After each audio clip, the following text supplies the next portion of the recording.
Hi, this is Dr. Carolyn Harmon. Welcome to video number 3 in this training series. This is the final video, and it is called Bubba's Bubbling Belly. I thank you for your comments and posts that you made on yesterday's video. Yesterday's video was called Bev's Beautiful Brain, which was about overcoming brain fog.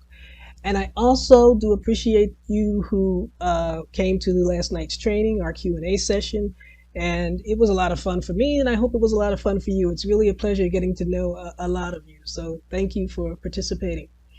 So for those of you who did not see this video and the one before, make sure that you do, because there are a lot of tips there on getting energy. And who can't use a little bit more of that, right?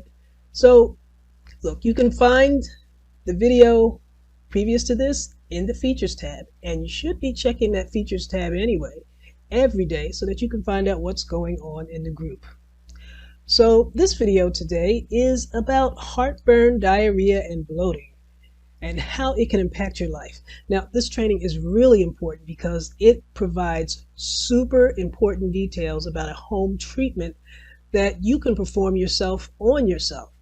And that test will give you information, the precise information that you need about your normal food intake. It will show you what foods are working for you and what foods are working against you. This test can save you lots of money, time, suffering, and aggravation, because you'll have less trips to the doctor's office and you'll have less to zero prescriptions and over-the-counter medications to take, and you'll be feeling good more often. Now, how valuable would that be in your life? How would it change things for you? Well, this test is more powerful than any lab test you will ever do. So don't miss this, I'm telling you, or you'll be kicking yourself that you haven't seen it. So make sure you see that video. Make sure you stay to see this video. All right. Now, I also don't want you to forget that at the end of this video, I am going to ask a question about this story, and one winner will get a prize, so pay attention. You will be able to find out the winner at our meeting later today at 7:30, at 7 o'clock. And check out the features tab. Don't forget, anything that's going on, you have a question, you can post it there, or you can ask me, and we will be able to get right to it.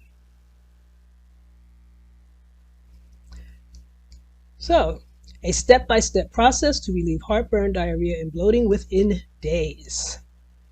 So meet my friend Bubba. Bubba is a great, wonderful guy. I mean, he loves his grandchildren, but Bubba's grandchildren, they didn't want to go to Poppy's house anymore because he was so grumpy. Like I said, he loves his grandchildren, but he was just miserable all the time. He had a lot of bloating, heartburn, diarrhea, and it just messed with his head. He didn't want to be around people. He knew he was missing out on a lot. He tried many of the over-the-counter medications, but they gave little to no relief. But he reached out again and took some advice, and within a few short weeks, Bubba discovered what foods were causing these symptoms, and he was back up and running, bouncing around with the little ones once again. So how to find relief from repeating heartburn, diarrhea, bloating? Well, here it is. You first want to eliminate foods from your diet that are processed and junk foods.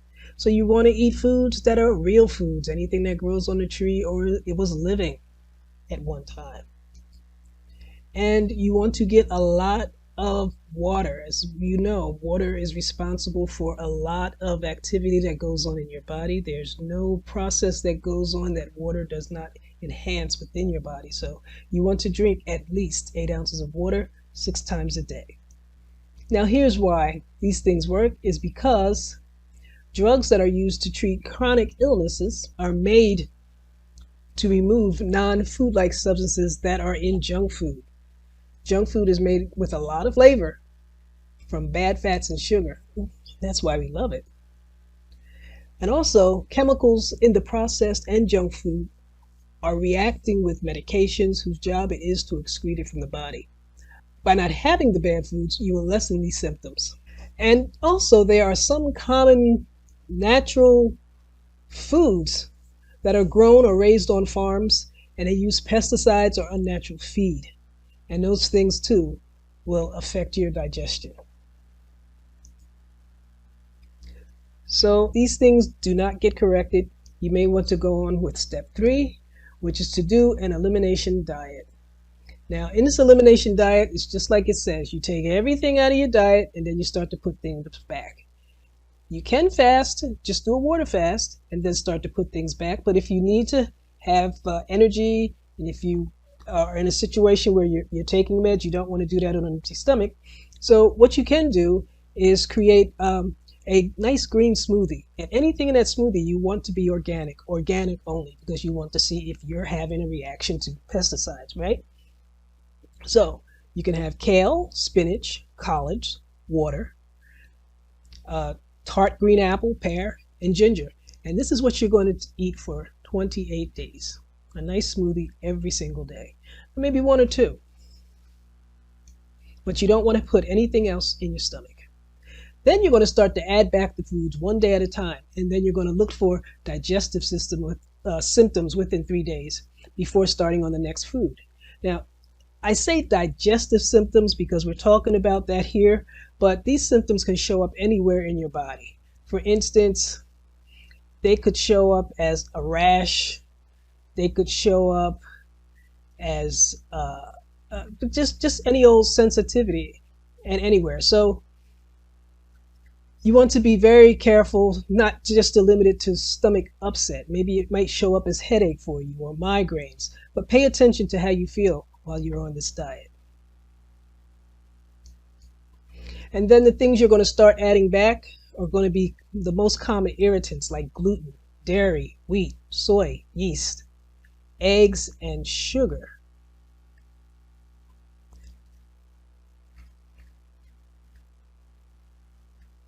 Now beware of the cross-contamination of glutens. The danger here is that if you're responding to gluten that is not supposed to be in the food that you're eating, but it could have been left in the food at the place where at the factory where wheat is being processed, so somehow gluten gets into the food that you're eating.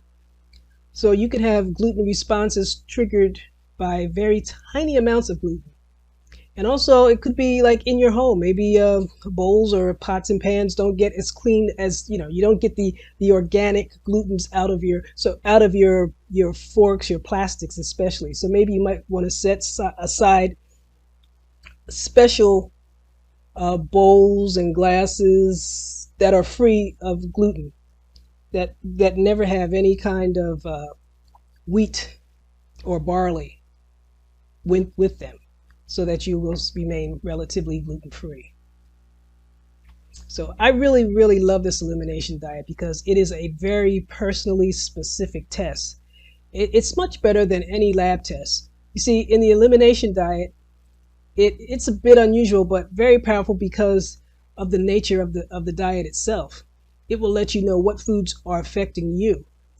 Because you see, with all foods, there are so many different antigens that in those foods that you could be allergic to.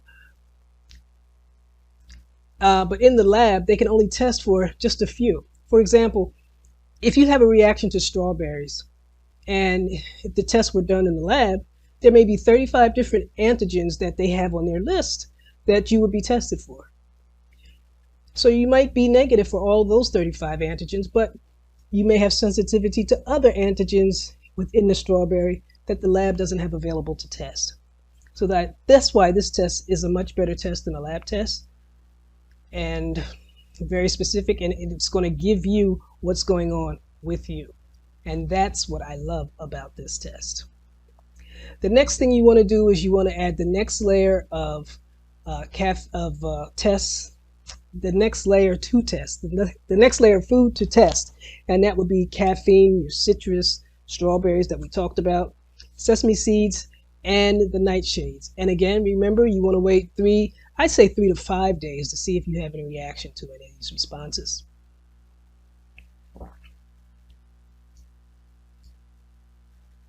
So how to relieve heartburn, diarrhea, and bloating? Well, during this 28 days, Besides the smoothie, here are a list of other foods that you can also eat. You can have sweet potatoes. You can have slow cooked sweet brown rice with wakame seaweed. You can have mung beans. You can have adzuki beans. You can have avocado, napa cabbage, quinoa, and you can also have berries and cherries.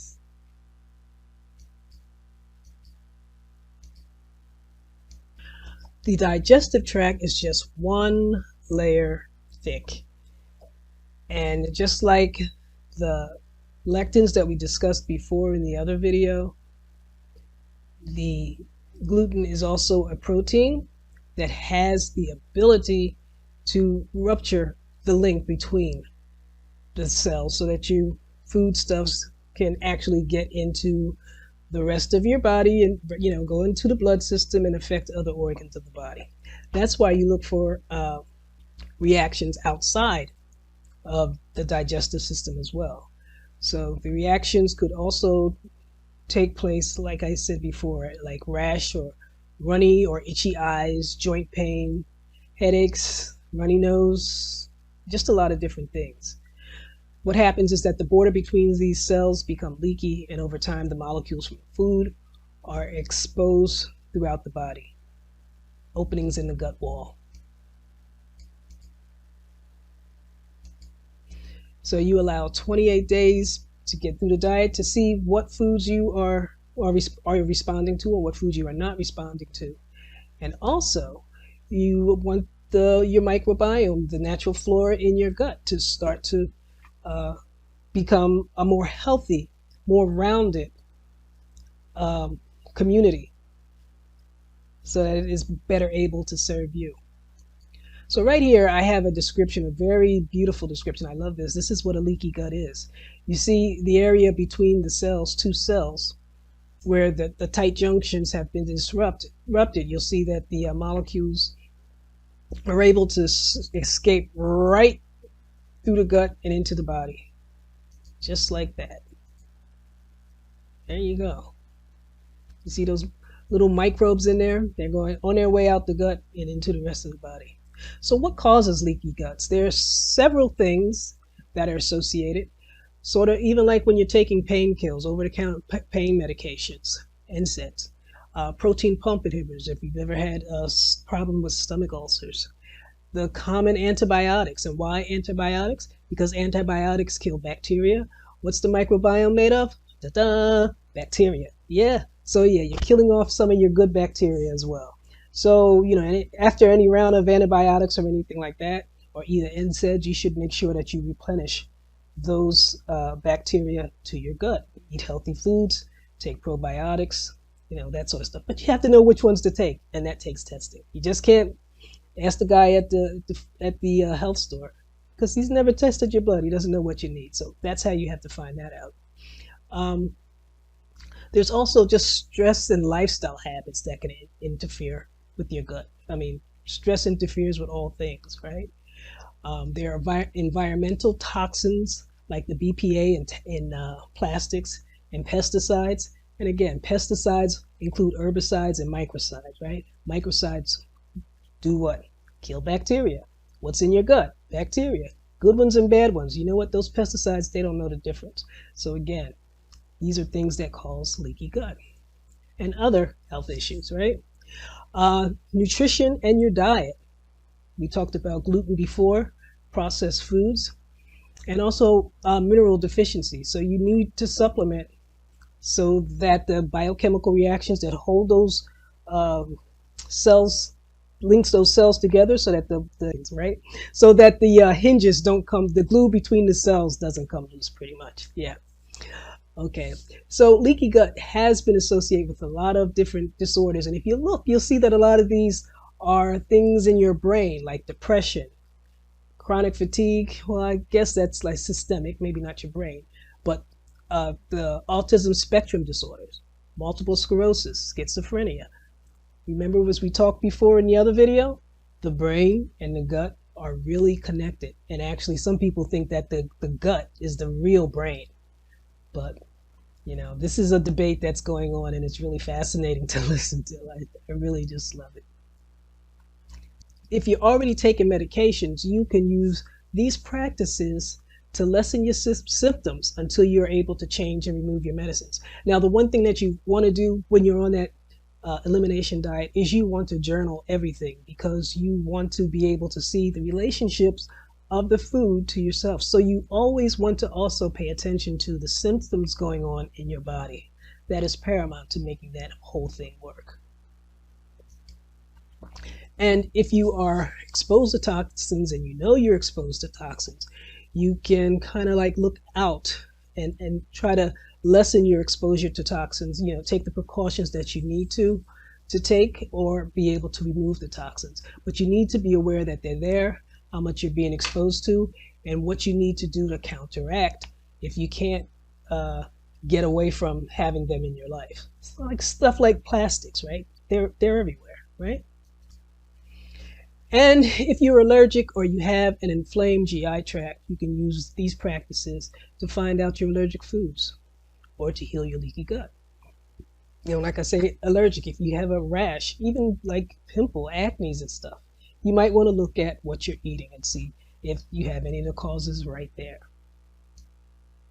Okay, so this is the end of our training series, and I hope you found that this video was very, or at least somewhat informative, and it had some value to you. So my lesson for you here was to help you to see that not only foods like junk foods can be considered harmful to you, but although they're normal and you may have been eating them for years, and under certain conditions you don't even know that they're harming you because you're used to feeling that discomfort, but it might be getting worse and worse. So if you want to do a elimination diet or a detox diet, some people call this a little bit different. It's something that you might want to do on a regular basis, a couple of times a year. I mean, it can't hurt. It can only make you feel better, right? So leaky gut is much more common than people even know about. So learning here how to correct and protect yourself from it, this is going to go a long way in helping you to enhance the quality of your health, and thus, your entire life, like how you feel. So if you can get a handle on the diarrhea, gas, and heartburn, I'm sure you're going to feel a whole lot better, and you'll be more sociable, right? And feeling better is just, it is almost everything, right? When you're making new friends and you're just building a life and you're constantly growing. But when you feel bad, you're really not growing, you're kind of shrinking. So you want to gain, you never want to lose if you can help it. So just think about it. If you could just get a handle on this, what kind of new activities could you start when you get your bowels under control? What kind of new places could you visit? What kind of a new world can open up for you? I think that's a fascinating question as well. All right, so our question for this video right here is going to be, what is the name of the tests that you can do at home to find the source of GI disturbances and other allergies or sensitivities? That is the question. So, as I said, this is the end of our video series, and I hope you enjoyed it. You have your question, and the other thing is I want to tell you we may have tomorrow a bonus video, or I'll have something else, a nice surprise for you. So make sure that you look in the featured sections, because the surprise is going to be very nice and you don't want to miss it. And again, I will be back tonight at 7 to answer all your questions. All right, so thank you very much. I hope you had fun. Bye-bye.